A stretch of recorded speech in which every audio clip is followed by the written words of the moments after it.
ఆంధ్రప్రదేశ్ రాజధాని నగరం అమరావతిలో అతిపెద్ద క్రికెట్ స్టేడియం నిర్మించాలని ఏసీఏ భావిస్తోంది.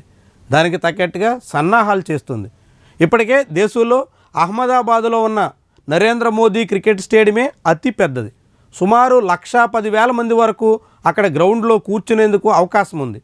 ఒక్కసారి 1,00,000 మందికి పైగా క్రికెట్ మ్యాచ్ను వీక్షించే అవకాశం నరేంద్ర మోదీ స్టేడియంలో ఉండడంతో ప్రపంచంలోనే అతిపెద్ద క్రికెట్ స్టేడియంగా గుర్తింపు సాధించింది.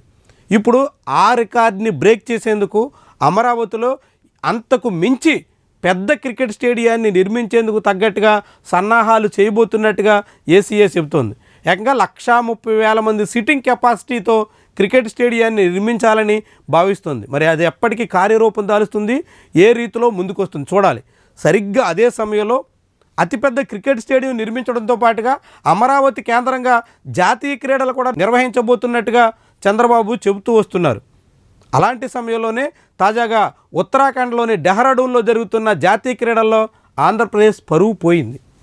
ఆంధ్రప్రదేశ్ క్రీడాకారుల బృందం రాష్ట్ర ప్రభుత్వ లోగో కానీ sports authority of Andhra Pradesh logo కానీ లేకుండానే జాతీయ క్రీడల్లో పాల్గొంటూ తమ నిరసనను వ్యక్తం చేసింది.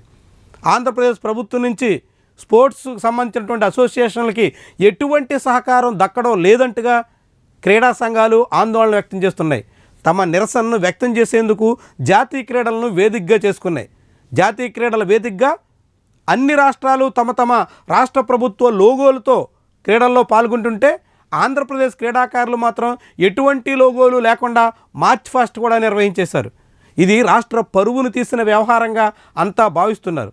కేవలం 33 లక్షల రూపాయలు తమకు బడ్జెట్ కేటాయించాలని, జాతీయ క్రీడల్లో పాల్గొనేందుకు అవసరమైనటువంటి నిధులు ఇవ్వాలని వివిధ క్రీడా అసోసియేషన్ల తరపున విన్నవించినప్పటికీ కూడా రాష్ట్ర ప్రభుత్వం నుంచి స్పందన రాలేదన్నట్టుగా ఆయా క్రీడా సంఘాలు చెప్పుకొస్తున్నాయి.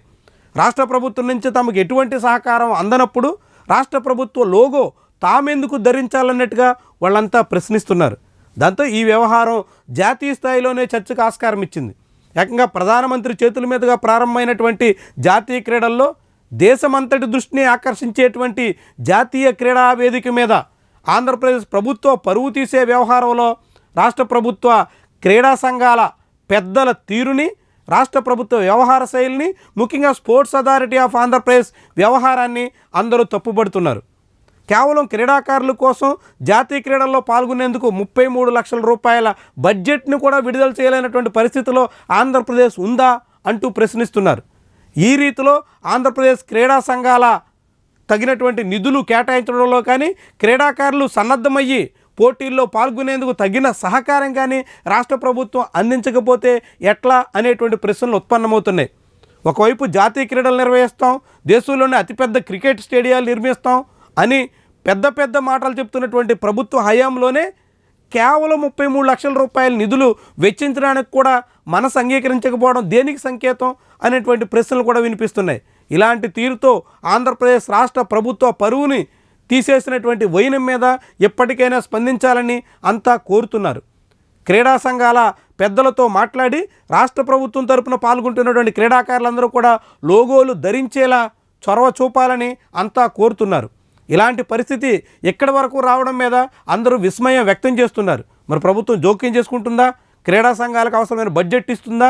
క్రీడాకారులకు ఎటువంటి అసౌకర్యం కలగకుండా జాగ్రత్తలు తీసుకుంటుందా? జాతీయ క్రీడల వేదికగా రాష్ట్ర ప్రభుత్వ పరువును కాపాడేందుకు తగిన చొరవ చూపుతారా? చూడాలి మరి ఏం జరిగినా. ఇప్పటికే రాష్ట్ర ప్రభుత్వం యొక్క లోగోలు లేకుండా క్రీడాకారులు జాతీయ క్రీడల్లో పాల్గొంటున్నటువంటి తీరు అందరినీ ఆశ్చర్యానికి గురి చేస్తున్నటువంటి విషయంగా భావించాల్సి ఉంటుంది. వీడియో నచ్చితే లైక్ చేయండి, కామెంట్ రాయండి, షేర్ చేసి సబ్స్క్రైబ్ కూడా చేయండి. Thank you for watching.